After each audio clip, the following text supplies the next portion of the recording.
Glória a Deus, né? Então eu creio assim que com esse testemunho da nossa irmã que edifica, nós podemos ver que nunca é um tempo perdido, mas sim um tempo investido. E o nosso coração se alegra por aquilo que Deus faz nesses 2 dias, né? É literalmente um virar de chave, um destravar nas nossas vidas. Queria pedir que os irmãos pudessem se colocar de pé, para que nós estejamos orando, que o Senhor possa preparar os nossos corações, que não seja eu, mas que seja o Senhor a falar através de mim, que possa essa mensagem atingir o coração dos irmãos nessa manhã. Ore conosco, ore por mim também, em nome de Jesus, amém? Pai querido, obrigado, Senhor, porque nosso coração se alegra de vermos tantas maravilhas, de vermos, Senhor, o Senhor operar na vida das pessoas, de podermos presenciar, de sermos testemunhas de cura, Senhor.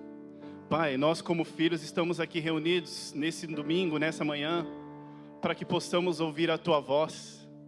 Senhor, te pedimos nessa manhã, fala conosco, usa minha vida, que não seja eu, mas seja o Senhor a falar através de mim. Que o Teu Espírito venha ter total liberdade para falar ao meu coração e para me usar como canal de bênção nessa manhã. Em nome do Senhor Jesus Cristo. Pai, desde já nós repreendemos, Senhor, tudo aquilo que tenta impedir o Teu agir, Senhor, nessa manhã. Nós repreendemos em nome de Jesus. Te pedimos, Deus amado, por favor, leva nossa mente, nossos ouvidos e o nosso coração cativos ao Senhor, e em obediência e submissão ao agir do Teu Espírito Santo. É assim que nós oramos, meu Deus, e desde já Te agradecemos, no nome de Jesus, amém. Amém, glória a Deus.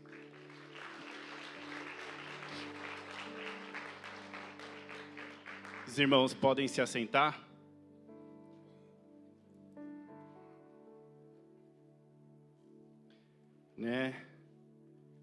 Gostaria de compartilhar algo que há cerca de 2 semanas atrás já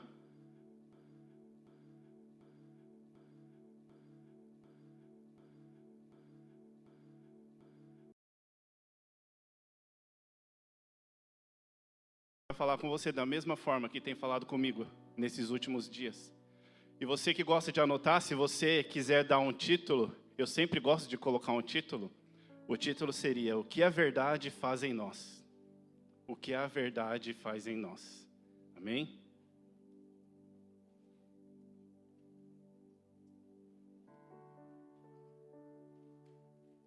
João capítulo 14, versículo 6. O que diz essa passagem? Quem sabe de cor? Vamos, gente, vocês estão tímidos, vamos participar. Amém?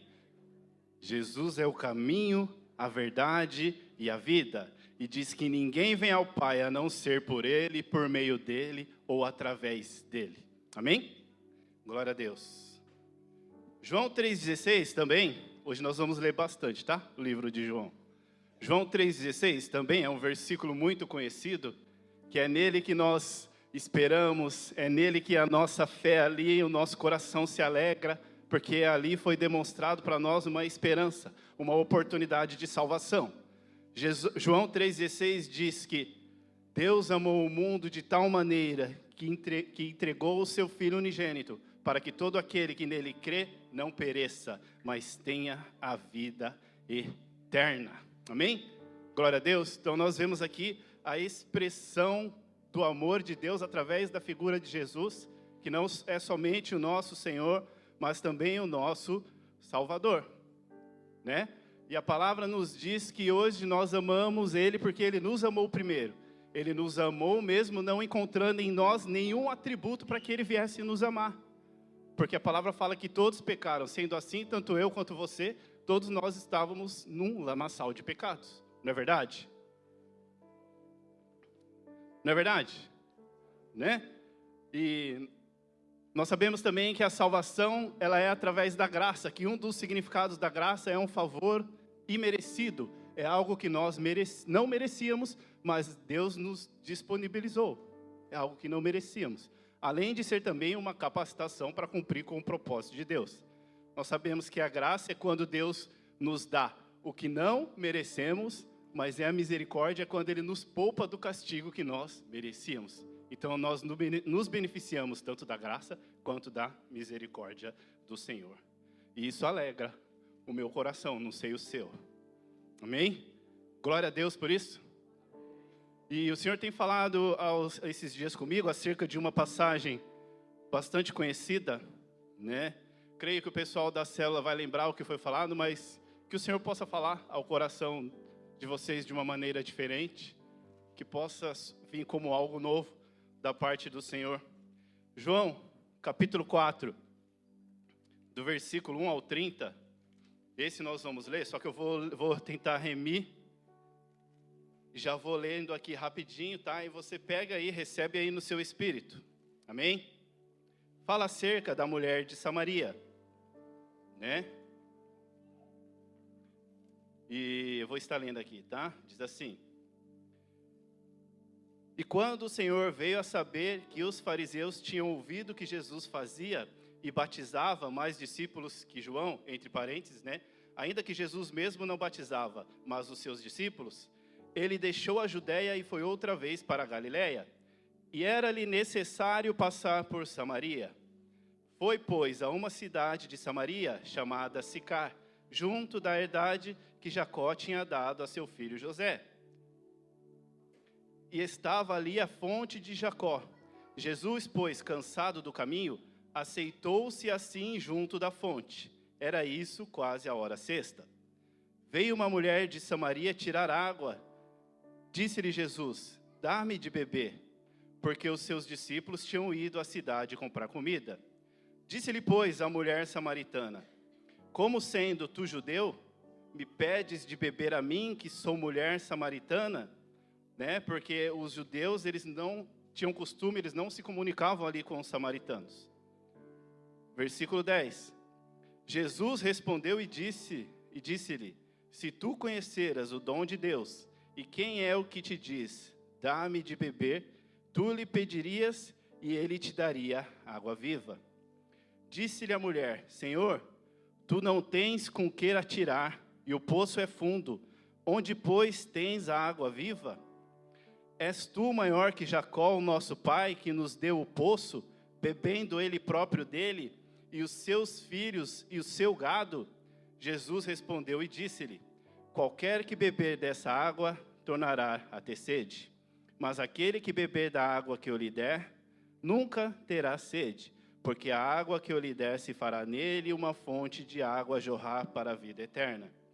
Disse-lhe a mulher: Senhor, dá-me dessa água, para que eu não mais tenha sede, e não venha aqui tirá-la. Disse-lhe Jesus: Vai, chama o teu marido e vem aqui, ou vem cá. A mulher respondeu e disse: Não tenho marido.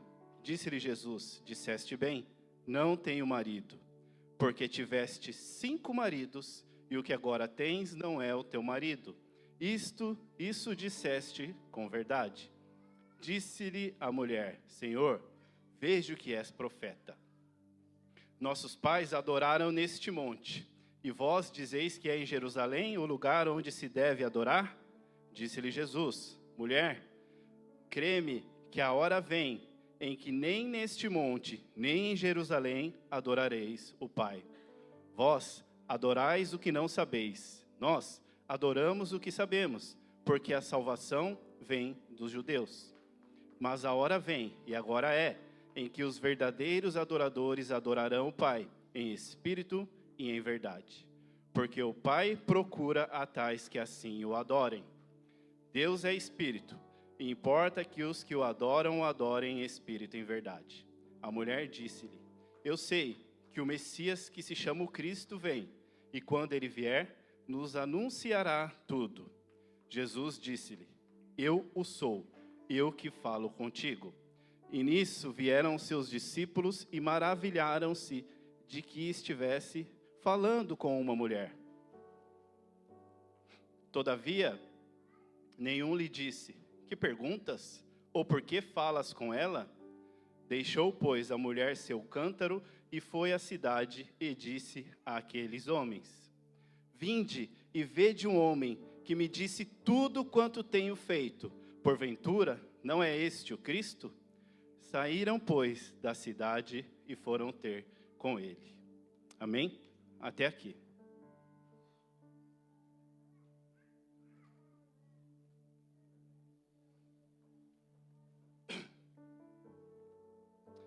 Primeiro nós lemos ali que João 14,6, que diz que Jesus diz que ele é o caminho, a verdade e a vida.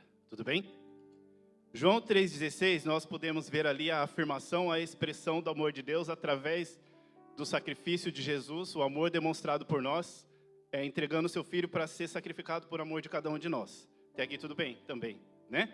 E esses dias, meditando acerca dessa passagem, o Senhor falou algo assim no meu coração, que é uma frase assim meio que me impactou e eu guardei para mim, né? Que quando eu e você, nós temos um encontro com a verdade que está em cada um de nós, ou seja, o modo que vivemos, a maneira que agimos, vem à tona, vem à luz. Quando temos um encontro com a verdade da nossa realidade, ela é mostrada, né? Isso nós podemos ver aqui, onde nós acabamos de ler, no versículo 16, 17 e 18 de João capítulo 4. Que ele falou acerca das atitudes da mulher e chegou ali a mencionar os maridos que ela teve e que aquele que vivia com ela ali, de fato, não era o marido dela. Então, mesmo sabendo que o Senhor nos ama, que Ele entregou o seu Filho para morrer por nós, como o único sacrifício perfeito, nós temos que entender que quando nós temos um encontro com Ele, Ele não deixa de nos mostrar a realidade e a maneira que nós estamos vivendo. Amém?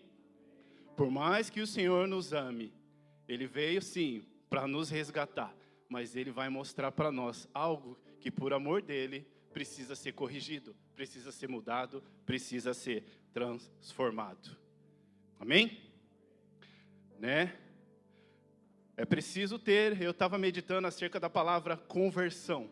Conversão é uma mudança completa, é uma correção de direção, é uma mudança de rota, é uma nova maneira de se portar. E algo assim que me chamou a atenção, que por mais que deu ênfase aqui nesse fato que mencionou os maridos que ela teve, se você for ler aqui no versículo 29, ela fala assim que tem me dito tudo que eu tenho feito. Então eu não sei você, mas eu vendo isso, eu creio assim que ele deve ter falado muitas outras coisas para ela. Muitas das coisas que ela vivia, mais coisas além daquilo que ele mencionou, ele deve ter falado, mostrado realmente a verdade da realidade que ela estava vivendo. Sim ou não? Faz sentido? Não é? E mostrando para ela essa situação que ela vivia, o fato dela ter tido vários maridos, ele ainda disse para ela que ele, somente ele, seria a fonte de satisfação e provisão eterna na vida dela. Isso nós vemos nos versículos 13 e 14, onde nós acabamos de ler, né? Não seria como a satisfação momentânea que muitas das vezes ela pode ter ido ali buscar através de relacionamentos, através de casamentos, por isso que talvez seja o fato dela ter tido mais de um marido ali, já no caso, já está ali no quinto, né? Porque às vezes eu não sei se testifica ou não para as mulheres, mas às vezes as mulheres elas esperam algo dos maridos que só Jesus vai poder preencher na vida delas. Isso também não significa que eu estou falando isso para que você venha justificar, querer seguir o exemplo que essa mulher fez de ter 5 maridos. Muito pelo contrário, tem coisas vazios que Jesus só ele vai preencher no coração. Mas também tem coisas que, no caso, você deseja que seja transformado no seu marido, que só ele pode transformar. Amém? Eu lembro assim, a minha esposa, né, ela cita assim que no começo, de vez em quando dava umas afiadas lá em casa, né, umas DR, mas ela falou para mim, hoje eu entendi que eu não preciso falar mais as coisas para você. Eu falo de você para o Pai, quem vai mudar é Ele. Eu falei, amém, glória a Deus. E ela falou que foi aí que mudou as coisas, né? Não é verdade? Né? E ele cita aqui também que até na satisfação momentânea, que no caso ali a água do poço poderia trazer para ela ao matar a sede dela. Até isso também ele poderia suprir. E só que muitas das vezes, eu não sei, mas nos últimos dias nós temos tido uma mentalidade que porque Deus nos ama, muitas das vezes nós achamos que Ele não vai vir e nos confrontar, nos mostrar a realidade daquilo que nós estamos vivendo no momento. Não, muito pelo contrário, nós podemos ver aqui que embora Ele tenha oferecido para ela algo que ela nunca experimentou, algo que Ele estava disposto a sofrer, algo que iria suprir tudo aquilo que ela tinha falta, Ele não deixou de mostrar a realidade daquilo que ela estava vivendo. Amém? Né? E isso assim, Deus falou ao meu coração essas semanas, que isso acaba com o argumento que muitas das vezes nós, como cristãos, muitas das vezes nós temos usado isso como uma fuga, uma justificativa, ou até mesmo uma maneira de escapar. Eu não sei se você já chegou a falar, ou se já ouviu assim ao seu redor, uma pessoa que chegou a se expressar usando algumas frases que às vezes são até características. Uma vez que nós temos o entendimento de João 3,16, que Deus nos ama, sim? Né? Só que aí muitas das vezes se apega nisso e pode pensar dessa maneira: ah, Deus me ama, então eu não preciso mudar não, Ele me compreende, né? Se Deus me ama, acho que eu vou ouvir. Por que eu vou precisar ouvir o que o pastor está falando para mim que eu preciso mudar? Para que eu vou ouvir o que o meu líder está falando para mim que eu preciso mudar? Se Deus me ama, eu não vou dar nem atenção para aquilo que Ele está falando. Você já ouviu gente que pensa assim? Ou você, de alguma maneira, já chegou a pensar dessa forma? Né? Parece que quando o Senhor Ele nos traz a realidade, Ele nos mostra a realidade, aquilo que nós estamos vivendo, por mais que Ele mostre, a gente parece que não aceita que Ele venha tocar nisso, e que Ele venha mudar, Ele venha transformar essa realidade que nós estamos vivendo. Mas isso o Senhor tem ministrado no meu coração, que é uma ideia muito errada. Não tem como. Não tem como você ter um encontro com a verdade e não ser transformado. E não ser evidenciado através da sua vida pelos frutos, que houve uma transformação, que houve uma mudança de rota. Se isso não fosse necessário, o Senhor Jesus mesmo Ele disse que é necessário nascer de novo. Necessário vos é nascer de novo. Tem que haver mudança, é preciso que haja frutos de arrependimento. Sim ou não? Não é verdade? Sim, Deus Ele nos ama, Ele nos recebe como nós estamos, mesmo sujo, Ele nos purifica, Ele limpa nossas vestes, mas nós não devemos permanecer do jeito que chegamos até Ele, muito pelo contrário. Ele quer nos limpar para que nós venhamos experimentar algo sobrenatural. Foi isso que Ele colocou à disposição dessa mulher. Apesar de mostrar ali a realidade daquilo que ela estava passando, Ele não deixou de mostrar para ela que aquilo que Ele tinha para oferecer era muito maior do que aquilo que Ele ia pedir para que ela entregasse. Amém? Glória a Deus. Né? E na Bíblia, se você for ver assim, se você já leu, leia pelo menos uma vez, né? A Bíblia por completa. O ideal aqui, nós temos o plano de leitura anual, mas é interessante você ler a Bíblia uma vez. Infelizmente, a gente vê que tem vários irmãos assim que têm um tempo já de caminhada, mas não chegaram a ler a Bíblia ainda uma vez inteira. E você lendo a Bíblia, você vai ver que ela nos mostra várias situações de pessoas que tiveram um encontro com Jesus, o receberam em seus corações, e assim como creram na palavra, essas pessoas tiveram mudanças, né? O próprio apóstolo João aqui, que nós estamos lendo aqui a carta, ele era conhecido junto com o seu irmão Tiago, coincidência esse nome, né? Junto com o seu irmão Tiago, como Boanerges, que significa filhos do trovão. Porque tem uma passagem aqui que relata, em Lucas capítulo 9, do versículo 52 ao 54, que quando Jesus mandou eles irem a uma aldeia de samaritanos para preparar ali um lugar de repouso para Jesus, os samaritanos não receberam eles. Eles ficaram ali meio que indignados e chegaram a perguntar para o Senhor assim: Senhor, quer que nós oramos para que caia fogo do céu e consuma eles, assim como Elias fez? Você vê o jeito que eles eram, assim, no começo da caminhada com Cristo? Mas é algo maravilhoso que depois, se você for ver, o próprio João, quando ali nas epístolas, nas cartas que ele passou a escrever ali depois, 1 João capítulo 2, do versículo 1, onde ele já começa a falar com as pessoas, se referindo a eles como meus filhinhos. Se você for ver, depois ele passa a tratar com as pessoas assim. O mesmo que queria que o fogo consumisse, depois passou a tratar como meus filhinhos. Que transformação, não é verdade? Que transformação tremenda. Tanto é que, de antes conhecido como filhos de Boanerges, depois ele passou a ser conhecido como o apóstolo do amor. Então tem que haver uma transformação. Amém? Né? E vamos ver mais alguns outros exemplos de pessoas que foram transformadas e tiveram a verdade da sua realidade expostas. E depois foram renovadas e transformadas. Amém? Quando o Senhor nos mostra a verdade da nossa realidade, é porque Ele quer mudar. Ele quer nos transformar. Assim como foi ontem aqui, foi tremendo, né? Eu fico maravilhado com veredas, porque as pessoas vêm, o Senhor cura, muda a realidade deles, e depois essas pessoas vão ser usadas para transformar a vida de outros. Isso alegra o nosso coração.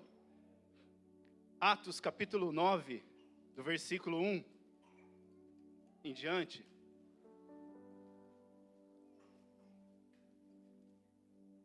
Vocês estão aí, gente? Glória a Deus. Atos capítulo 9.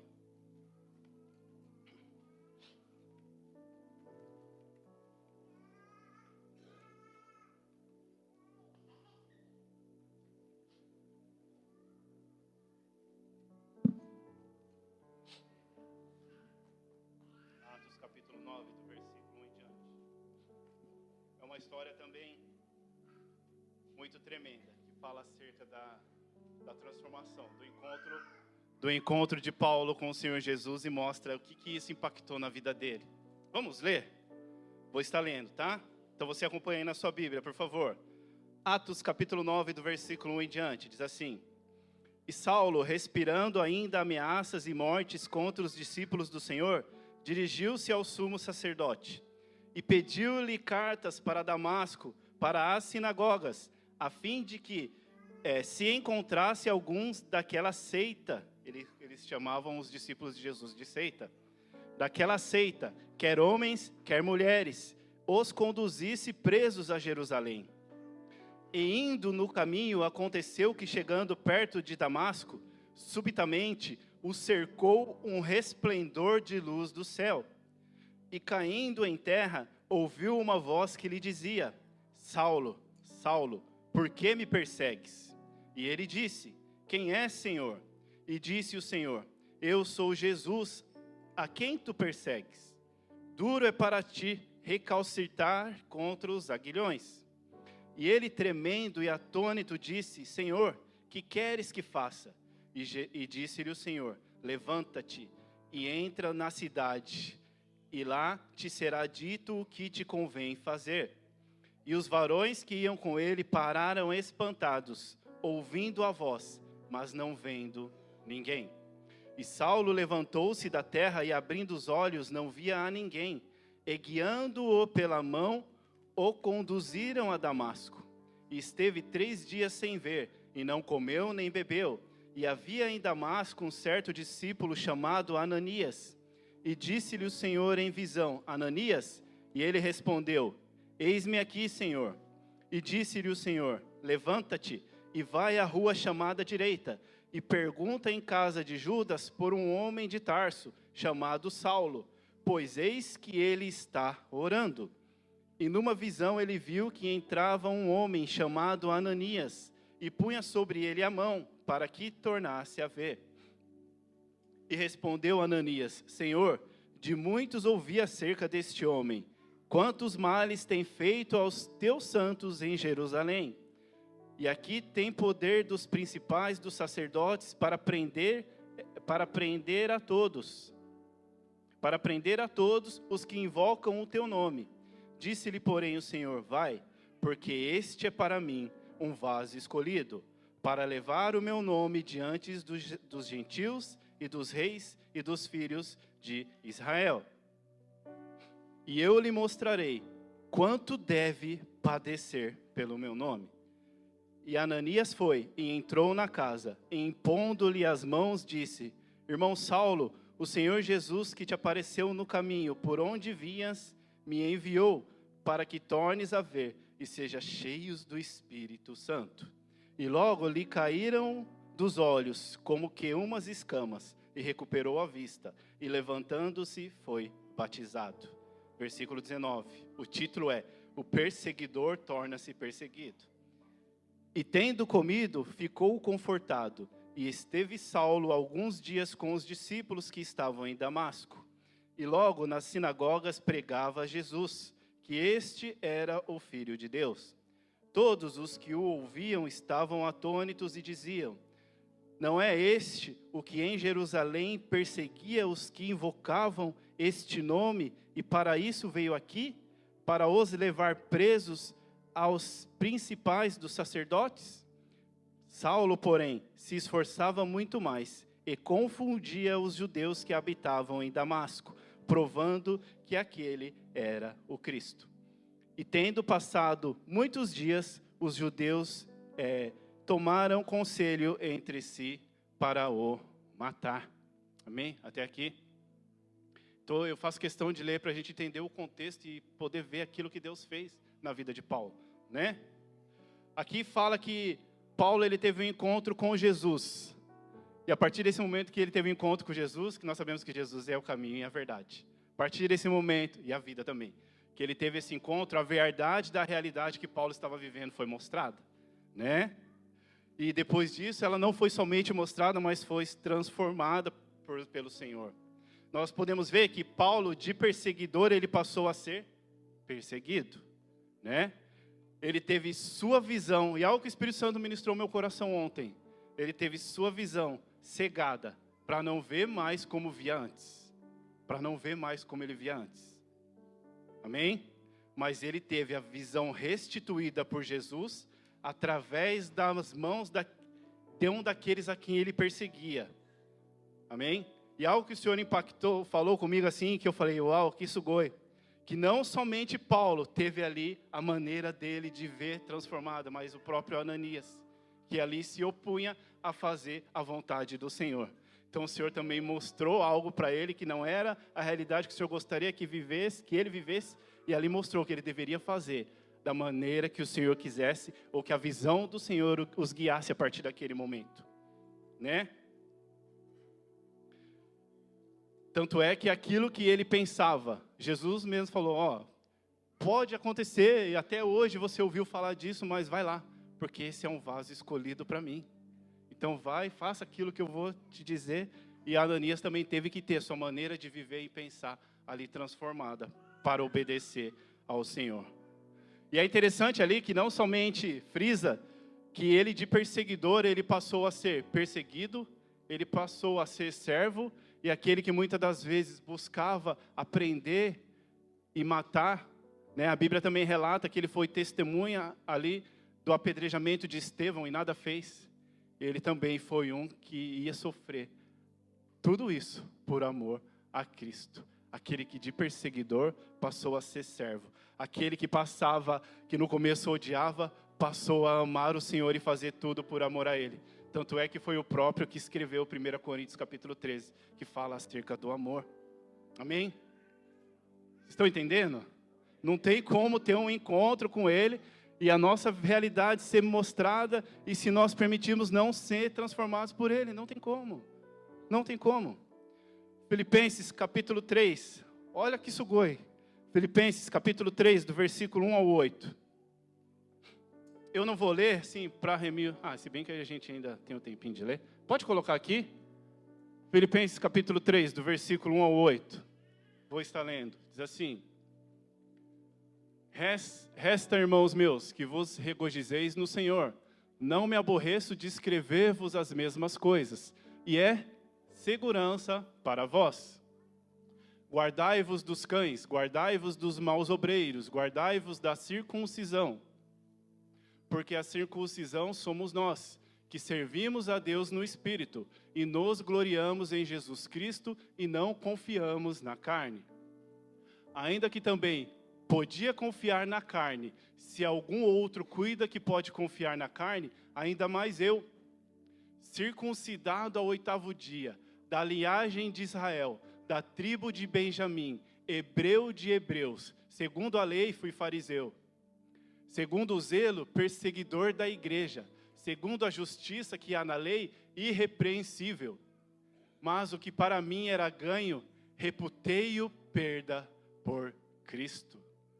E na verdade tenho também por perda todas as coisas pela excelência do conhecimento de Cristo Jesus, o meu Senhor, pelo qual sofri a perda de todas essas coisas, e as considero como esterco, para que se possa ganhar a Cristo. Aleluia! Que transformação! Tudo aquilo que ele vivia, tudo aquilo que ele cria, toda a maneira dele de pensar, toda a maneira dele de viver, tudo aquilo que ele tinha aprendido até o encontro com o Cristo, foi considerado como nada, para que ele pudesse ganhar a Cristo, para que ele pudesse cumprir o chamado do Senhor na vida dele. É ou não é um exemplo de pessoa assim que foi transformada? Amém? E ele aqui afirma que quanto mais ele não podia se orgulhar de tantos atributos que tinha, mas ele considerou isso como nada, para que ele pudesse ganhar a Cristo. Então o que o Senhor tem falado muito ao meu coração esses dias é que não tem como eu e você falar que tivemos realmente um encontro com o Senhor e os nossos frutos não demonstrar isso. Não tem como. Ou às vezes nós pensamos que tivemos um encontro verdadeiro, mas não chegamos a ter esse encontro verdadeiro. Eu não sei os irmãos assim, mas no momento da minha conversão, na hora que eu tive a realidade das coisas que eu praticava, do que estava reservado para mim, daquilo que eu estava já condenado, e quando me vinha a revelação daquilo que Jesus fez por amor da minha vida, eu mesmo não merecendo, eu ficava impactado, irmãos. Eu ficava assim, toda semana eu estava na frente recebendo oração e vivia com os olhos inchados, de tanto que eu chorava. Falei, meu Deus. E a partir do momento que eu estava assim orando durante o louvor, muitas das vezes eu já compartilhei isso, eu fechava os olhos, aí via as coisas assim, os atos que a gente tinha, a maneira antiga de viver, aquelas lembranças vinham à minha mente. Mas aí assim eu fechava o meu olho e falava, meu Deus. E eu tinha uma visão assim, eu não vi o rosto, mas eu vi uma pessoa na cruz, sofrendo assim, sabe? Meio que praticamente desmaiada. E aquilo me impactava assim, que de imediato aqueles pensamentos antigos saíam da minha vida. Aquilo não ocupava mais a minha mente. Houve uma renovação da mente. E é isso que o Senhor espera que aconteça nas nossas vidas. Amém? Então, se Paulo, e algo assim que me constrange, Paulo, apesar dele ter sido ali um dos apóstolos, o que a Bíblia relata, que grandes coisas Deus fez através da vida dele, passou de perseguidor a implantador de igrejas. Deus operava muito, sinais e maravilhas acompanhavam ele. Escapou de naufrágios, né? Morreu realmente por amar a Cristo e por se disponibilizar a viver para cumprir o chamado que Deus colocou na vida dele. Me constrange quando ele fala assim que ele se considera o pior de todos os pecadores, né? Eu fico imaginando, se Paulo fez tudo isso, ele teve essa humildade para reconhecer dos pecadores, segundo o qual ele mesmo disse que ele era o pior. Imagina eu que não carreguei um grão de poeira, se for comparado com aquilo que Paulo fez, né? Não tem como a gente ter um encontro com o Senhor e não ser transformado. Ou a gente, muitas das vezes, quer crer que teve um encontro, mas realmente não permitiu ser transformado por Ele. Não tem como. Não tem como. Uma outra história também muito famosa, eu não vou ler, porque senão nós vamos ler muitos textos. Só vou citar. Lucas capítulo 19, do versículo 1 ao 9. A Bíblia relata também uma história muito conhecida que fala acerca de Zaqueu. Quem já ouviu falar? Quem já leu essa passagem? Né? Qual é uma característica de Zaqueu que chama mais atenção? Hã? É quem que falou? Pode falar aí, gente. Não fiquem tímidos, não.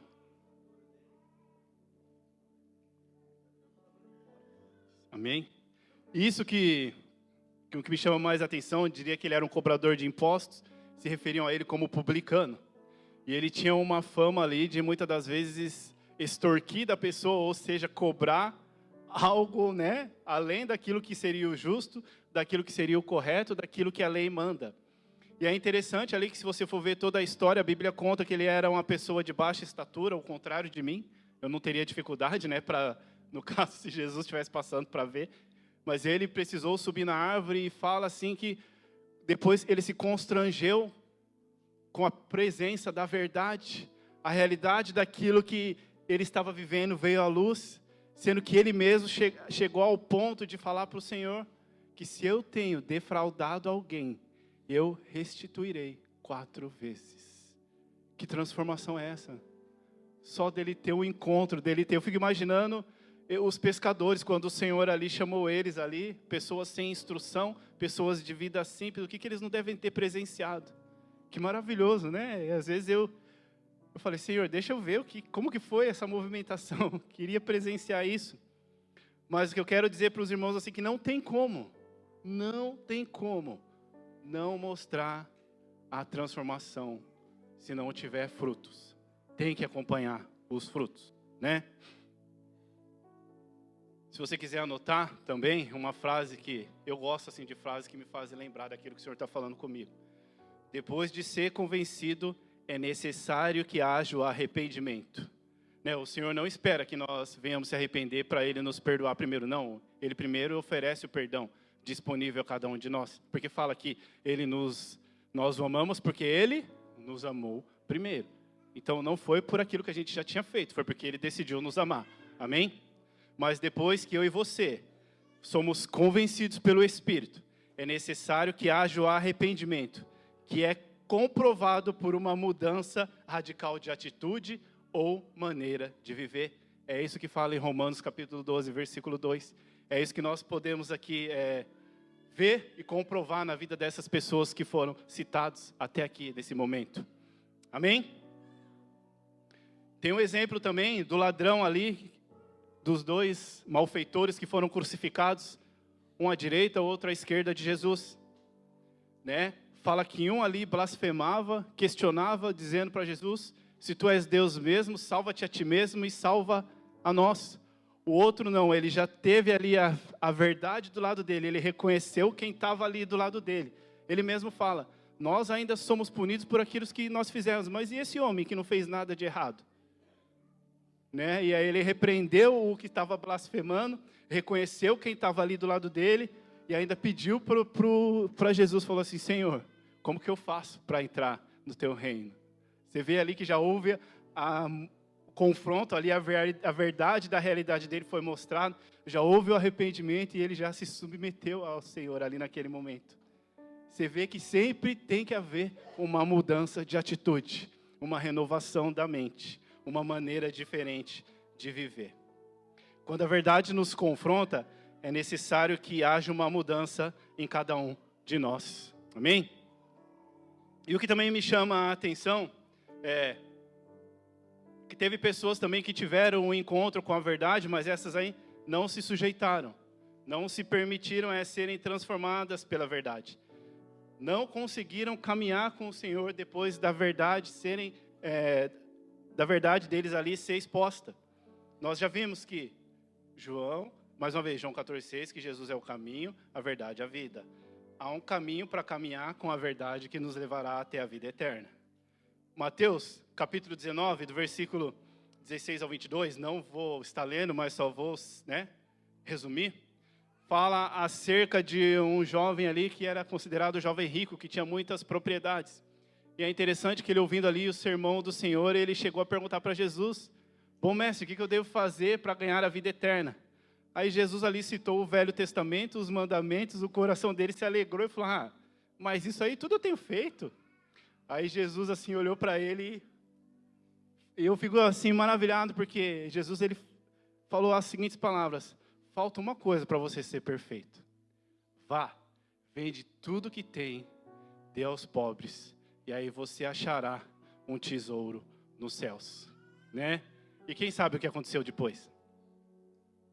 A Bíblia fala que ele se entristeceu porque tinha muitas posses, pegou e foi embora. Não aceitou, não estava disposto a entregar aquilo que Jesus tinha pedido, mas ele se esqueceu que o Senhor oferecia algo melhor. Tesouro no céu. Com tesouro você adquire riquezas, mas com riquezas você não pode adquirir um tesouro. é algo que tinha um valor maior. Então a Bíblia também nos mostra pessoas que não aceitam, que não se sujeitam, que não se submetem. E essas acabam por perder aquilo que o Senhor estava ali disponibilizando, né?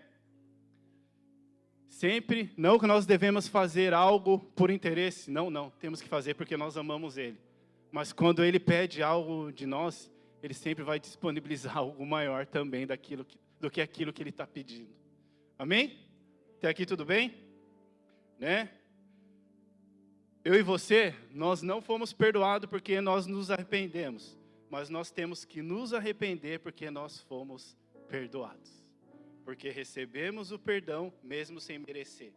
E a partir daí, nós temos que viver de uma maneira que justifique aquilo que nós recebemos pela graça, que é o favor imerecido. Amém? Queria pedir que os irmãos pudessem ficar de pé.